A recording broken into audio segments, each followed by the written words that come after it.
So I'm in Broadcast Asia. Now I come to the Atomos booth, and we have this bad boy here. That's right.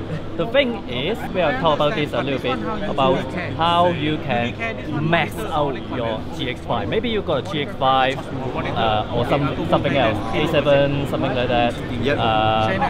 Like, what's the next step?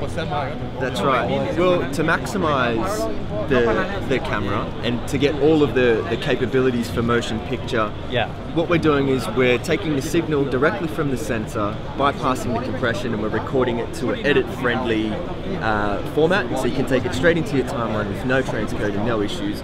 Not to mention, at the same time, we have an amazing monitor, 1500 nits brightness, and what that means is it's extremely bright. Your iPhone is about 400 nits, so it's very bright for outdoor shooting, and you have all monitoring tools that you need.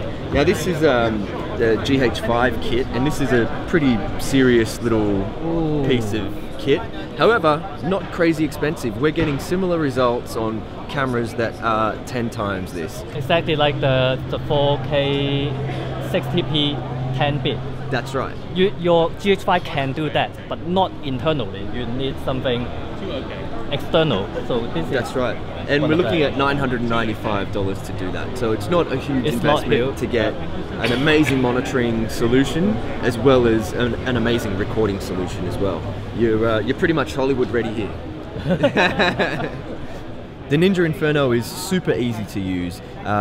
It's kind of like the iPhone of monitors. Everything is touchscreen and super easy to navigate, and it's quite logical, the system. So we have our recording formats, all of our file information, playback information, our hard disk information, everything that you would expect on a professional monitor, like peaking, our zebras, false color, blue channel only, which is important for checking noise in your shot, frame guides, and also tidal safe guides within the frame guide, RGB waveform, and also Luma Parade. You can also punch in here and zoom to check that you're definitely in focus. HDR functionality, so you can turn our HDR on and we can really see what we're getting here. So when you try to shoot as LOK, it's not those really That's not the really flat, desaturated, not low contrast. This really helps you expose properly. We also are recording directly to solid state drive.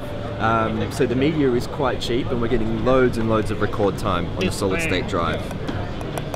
That's right here. And not to mention this monitor, we can also calibrate. So it kind of got an OS inside this monitor. Well, what we actually do is we've got a serial port here that we connect to our laptop, and we've got a probe that also connects to the laptop, and we have a little application that you run that does the calibration for you. I see.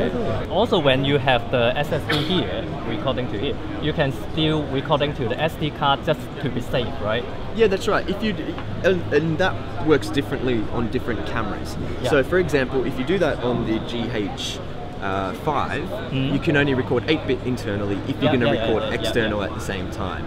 So, but to answer your question, yes, if redundancy is something that's important to you, then absolutely you should do that. So some of you guys may not know how the Atomos recorder works. It's pretty simple, to be honest. You can plug in battery to power it. You can even put in 2 batteries, and then you can swap one of them while you're using it. Hop swap. Or you can plug in external power from a bigger battery, and it connects with your camera just with a single HDMI cable. And it takes all the information of like S-LOK, V-LOK, this and that, and record to a SSD drive. Basically, that's it.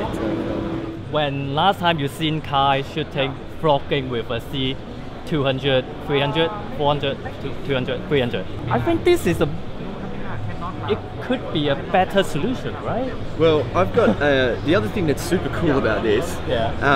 It is quite nimble. This is like, you're talking about a C300. This compared to a C300 is a lot more nimble, and I have an anamorphic SLR Magic anamorphic lens on here. So we're shooting anamorphic. The other super cool thing about this is that you can shoot anamorphic on the GH5, and we can de-squeeze the anamorphic directly on the Ninja Inferno as well. So this is seriously a little movie rig. Yeah, it really up to your taste, right? You either you can set it up like this with anamorphic lens, this and that, or you can go really just using the normal Panasonic lens, just add the monitor on top. Yeah, well, it's not just the monitor, it's the recorder. So really a good choice of stepping up your game after you already play with everything the GH5 offer. This could be with that. Yeah, well, yeah, great absolutely. Setup. Yeah. Okay, thank you very much. Thank you, LOK. You legend, LOK.